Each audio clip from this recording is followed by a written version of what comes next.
Tonight we're going to take a look at a very iconic Capellan mech that I have in my Adepticon list, and that is the Jinggau GBA. I am a sucker for lore and a sucker for house mechs that are like specific to that house. This is probably why I'm really attracted to like the Capellans, the Comstar, the Draconis Combine, right? Like they have these very iconic mechs that are very different looking, different sounding names, and bring something unique to the table because of that. And the Jinggau is definitely one of those mechs for the Capellans. So this is a 42-point heavy mech with a TMM of 2, a movement of 10 jump. It has a damage profile of 452. It does not throw heat. It has 6 armor, 3 structure, and no special abilities. I actually really like this mech, although I think that it is a little bit of a glass cannon for the price. The things that it's got going for it in the pros section is it's 5 medium range damage, right? That is really point efficient. You're sub 10 points per shot. You're down there at 42, right? And you're throwing 5 at medium. So this thing really can help you get your base of fire up in your list. It can really provide a solid round of shooting. If it wants to target a unit that's smaller or faster or has quite a bit of health left, it can really do some damage for only 42 points. It also has that good TMM of 2. It's got a movement of 10. It also gets jump, so it can get its TMM up to 3. It has a little more mobility because of that. It's armor forward, so even though it's not crit resistant, it doesn't have energy weapons, it doesn't have case, doesn't have case 2. It is armor forward, so that kind of helps prevent some of those crits from happening. And with only the 3 internal structures there, you're less likely to have to deal with getting critted, right? Because once you get into that structure, you're probably in reality only going to have to deal with 1 crit throughout the game unless someone gets a through armor. And then, like I said at the beginning, it is an iconic house mech. It's a very unique house mech to the Capella Confederations. Although, as I was going through all the other variants, you'll see here that there are quite a few of its neighbors who can take this thing as well, which I think is kind of important. The cons for this mech are that it only has a 4 short range damage. It'd be nice if it had that 5. I mean, 4 is still good, but you're paying more than 10 points for those 4 shots at short range. And a lot of these skirmisher mechs at some point during the game will end up closing within short range of the enemy, either because your enemy is going to be using light fast stuff to get into its short range or rear arc or around that area, or because it's going to end up on an objective with other heavies and assault mechs. And so to lose that shot at short range, I want to say it's a huge deal, but it can't be an issue where you're sitting there trying to make a decision. Do I throw 4 at short or do I throw 5 at medium? What happens when I get on an objective and I'm suddenly losing a point of fire? It kind of detracts from that really effective shooting at the medium range. So that is something to keep in mind. Like I said, it has no energy or case, so it is not crit resistant. Its HP is only 9, and this worries me about this mech. You get into 10, I feel really comfortable with 10 health with these skirmisher mechs. You get into 9, I start to worry. I see 8 on a skirmisher mech, and I don't really care for it. So you're skirting that line of being down to 8. At this point level at 42, you're paying 4.5 points per hit or per HP. And so you just have to keep that in mind. You may have to be a little more tactical with this thing. You may have to be a little more cagey, really make sure you're taking advantage of cover, not just throwing it out in the open to take hits, because someone can focus fire this thing off the board pretty quick, and also taking advantage of jump when necessary. Remember, you do have a volume of shots at medium, and so even though you're taking that jump penalty, like you still potentially could be effective even though you jump in your shooting. You could still probably reliably count on 1 or 2 hits getting in at medium range if you were to jump, which is not the worst. This particular variant does also have its limited variability. It's basically a Capellan mech. The Magistrate of Canopus can also take it in, and then in Jihad, the Taurians can take it as well. So you are kind of limited on its availability. So the philosophy of use in this, again, is getting that base of fire up, right? 5 shots for less than 50 points. It's going to help you make sure that your 250 list can get into that 20 to 25 range, and probably even, like you've seen in this Capellan list, probably even get you up and over 25 in certain circumstances. So it's really good. Um, he's kind of a hitter, right? Like he's going to go in and he's going to just take chunks out of things. So he's going to not just provide that base of fire for the overall army, but he's going to be able to pick targets and really put the hurt on them in a single round of shooting. He's a really good skirmisher for the mid board, just like a lot of the other skirmisher mechs, even though he costs about 10 points more than, say, like an Ostel, Ostrock champion, things like that.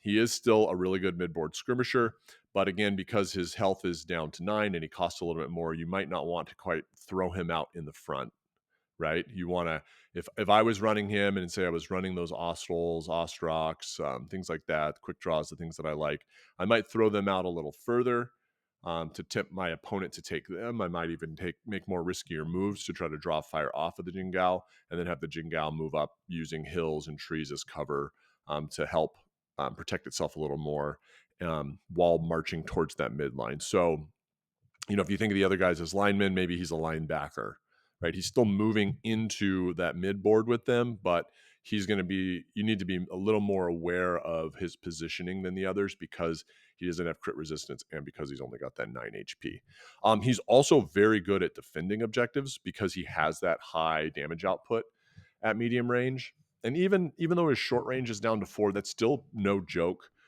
for defending an objective from something that, say, is light or fast. And then if he's defending an objective and it's something that's heavier, he certainly has the ability to really put the hurt on it. So I think he can play kind of a dual role of defending objectives and then moving into the mid board and acting as a pretty solid lineman. Model wise, Ironwind Metals has a model. I'm going to tell you right now, I think it's absolute trash. It's really short. I was surprised when I bought it. I wasn't a big fan. It mirrors the original artwork. I wasn't a big fan of how it looked to begin with, but I thought, wow, what the heck? I'll give it a go. And I bought it, and I was surprised. It's like 2/3 to half the size of like a standard like heavy mech, like in height wise. I always thought the guns looked way oversized, and it's not that the guns are oversized. The guns are like normal size. It's that the body itself is so short. There's a 3D print. It looks pretty sweet. I've seen a couple in person, and it mirrors the new artwork. They look great, but if you're playing in a format that doesn't allow you to run 3D prints, it's going to be kind of out of the picture. CGL does not make one as of yet. I don't think that they're going to make one anytime soon because these kind of unique mechs are not a priority. But you can convert one up, and that's what I did. So I have a Jinggau, the one that's on the screen, and I've mentioned this before if you've seen some of my other videos with hobby updates and when I did my original list review for this Capellan Force. I took a Mad Cat and I cut off the LRM launchers and its arms, and then I took the metal Jinggau guns off of that metal model that I didn't like and put it on there, and I think it looks pretty cool. Like it makes me want to run the Jinggau in lists. Like if I was just had that metal one, I don't think that I'd be as motivated to run it.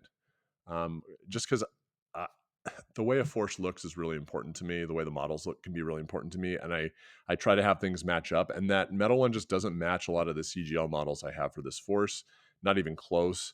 And even if I was running an all metal force, which I do a lot of, I run a lot of all metal forces just because I like how some of that old metal is like just a throwback to the 1980s and the artwork. I don't know that I'd be motivated to run the metal Jinggau either, even in an all metal force or a mostly metal force. So those are the kind of the options you have. You either buy Ironwind 3D print, except if you're running in a format that doesn't allow them, or you're gonna have to convert your own. Which converting your own is very easy. I mean, you just chop those pieces off the plastic and slap the metal bits on. So as far as other variants go, there's some good ones. There's some bad ones. We'll go through them now. The G7L is a 40-point mech. It's all these have a TMM of 2 and a 10 jump, I believe. Well, there's a couple that get up to 12 and don't have jump. But this G7L is a TMM 2, 10 jump. It's 440 with an OV of 1. The armor structure is the same, but it picks up energy and heat. And I think that this is it's a pretty good option. It's Capellan only. It's a pretty good option though.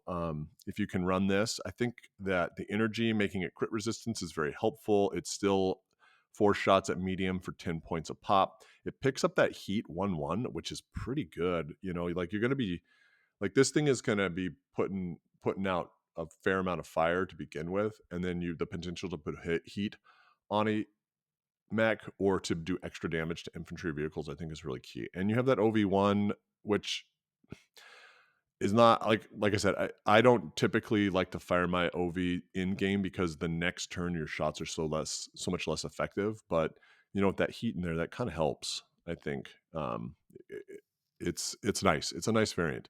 We've got the G7LR, and this one is 43 points. It's also a 2 TMM with a 10 jump. It's 4/4 with an OV of 3, which is crazy. This thing can go absolutely nuclear when it dies, right? You take this, like, you have to really consider, like, do I want to kill this thing because then my opponent's going to be dumping 7 shots into me. But this one is the armor structure is the same. It's also energy and also has heat. So I think this is a pretty good variant. You don't have that 5 at medium, and it is 43 points, but you're picking up heat, you're picking up energy, and you're picking up that 3 OV. And 3 OV to go nuclear at the very end is not something to bat an eye at. This one is Hell's Horses, Fed Sons, Free Worlds League, and Republic. So if you are a Capellan player, tough luck, which is kind of a bummer because I could see myself running this if I was a Capellan player. But what I do like about it is I have some Fed Sons and I have Free Worlds League forces, so I could make another one. The G8AR is a 52-point mech, so it is really getting up there in prices. You got to think this thing is as expensive as an Atlas. It is a 2 TMM with a 10 jump. It's 662, so it is throwing a little more damage than an Atlas, but it has half the health. It does have ECM though, so if you try to get ECM into a list, that's something you could think about. I do like that you're spending less than 10 points per shot here, but you have to really think about that investment in HP. Like, you're going to have to make up for that HP somewhere else, and maybe you end up running an Atlas to go with it to balance that out. But if you're running this mech against me, like, I am going to prioritize taking it out because I'm not going to tolerate you throwing 6 shots at medium range. And if you tell me you're throwing 6 shots at medium range and all I have to do is get through like 9 points of damage. Actually, this one goes up to 10. It's armor is 7. Still 10 points of damage to take that out. Like, I'm doing that all day long. It's also Hell's Horses, Fed Sons, Free Worlds League, and Republic. The G9CC is a Capellan mech. It's 46 points. It is a TMM of 2 with a move of 12. It loses jump. It's a 3/2/0 with an OV of 1, 9 total HP. ECM, ENE, and stealth are the main things you're picking up for Alpha Strike purposes for if you're playing Wolfnet format. I would not take this. I don't think its damage output is enough to make up for the fact that you're picking up ECM and stealth. I know stealth is going to put your TMM up higher, but generally speaking, like a TMM3 max, so you're going from 2 for your base TMM and +1 for stealth at medium range, like for 46 points, I don't think is worth it, especially since your move is only 12 and you've got very little in the way of damage output. You don't have the speed to make the short range be like the primary attack. And even then, like 3 is like you're spending way too many points. The G9CCR is very similar to the G9CC. It's 51 points, team of 2, move 12, except it's a 3/3/2, so you are picking up some extra shots with it, and it's OV1, 9 HP, and then also that ECM, ENE, and Stealth are on that. It's Capellan, Fed Sons, Free Worlds League, and Republic. I don't think I would take this. I think it gets way too expensive. I'd rather just pop an Atlas in there. It loses everything. You know, it doesn't have the firepower, doesn't have the health. So what that it has ECM? You can find ECM somewhere else. So what if it's crit resistant with energy weapons? So what if it picks up stealth? The last model is the G9B. It is 45 points. It is a 2 TMM with a movement of 12 or a 10 jump. So it still gets jump, but it can base move 12, which is kind of nice. Like, if you're going to do ground movement, you can get a little further. It is 4/4/2. So you're spending a bit more than 10 points per shot at that medium range. It does have an OV1 though. It is 10 hit points. It picks up ARM, TSM, and energy weapons. So it's crit resistance. TSM allows it to increase its movement a little bit further and increase its melee damage, which I don't know if you want to. I mean, you can get into melee with this thing. I don't know if it's the most effective thing to do with it, just because its short range damage is 4 already. So TSM is just taking its melee damage up to 4. I mean, if you charge, you can get up to 5, but then you're hurting yourself. But then the big thing on here is its ARM, which is armored components, and that means it ignores its first crit, is the way I read and understand the rules. So I think that it's not a terrible option. I wish that it still maintained that 5 at medium range, but the fact that it increases its speed a little bit, it still retains jump, and it's got crit resistance, like pretty heavily crit resistance with that armor component and the E&E. And it can get even a little bit faster with that TMM, right? So it's or TSM, not TMM, the TSM. It can get a little faster too. I don't think it's a terrible option. You're going to want to balance it out with something that is a little more efficient in shooting, like a Victor or something like that, right? So if you're running a Victor that's 36 points, and you're running this thing that's 45 points for 81 points, you're throwing 8 points of damage. So basically 10 points a shot. So you could balance this out with some heavy mech that's in that 30-point range. I think would probably be the move if you wanted to run this thing. These are pretty good mechs. I mean, I think that there's some better options in here than a lot of some of the other mechs we've looked at and their variants. I'd avoid those G9 series mechs. I just don't think they're good. I think a lot of the other ones probably have a role somewhere in a list. Again, because they don't have crit resistance and because you're spaying a lot of points and because you have that HP, you really have to keep that in mind with how you play it. You don't want to throw this thing away because you have a lot of eggs in that basket. And so just be mindful of that if you're taking it. Um, Again, you got some hobby opportunities here if you want to take them, and you don't like that metal mech, and you're running in a format that doesn't allow you to do 3D prints. Otherwise, that 3D print is pretty sweet. If you got any experience running these or other like really unique mechs to different houses, feel free to share in the comments below. And otherwise, may the blessings of Blake be upon you.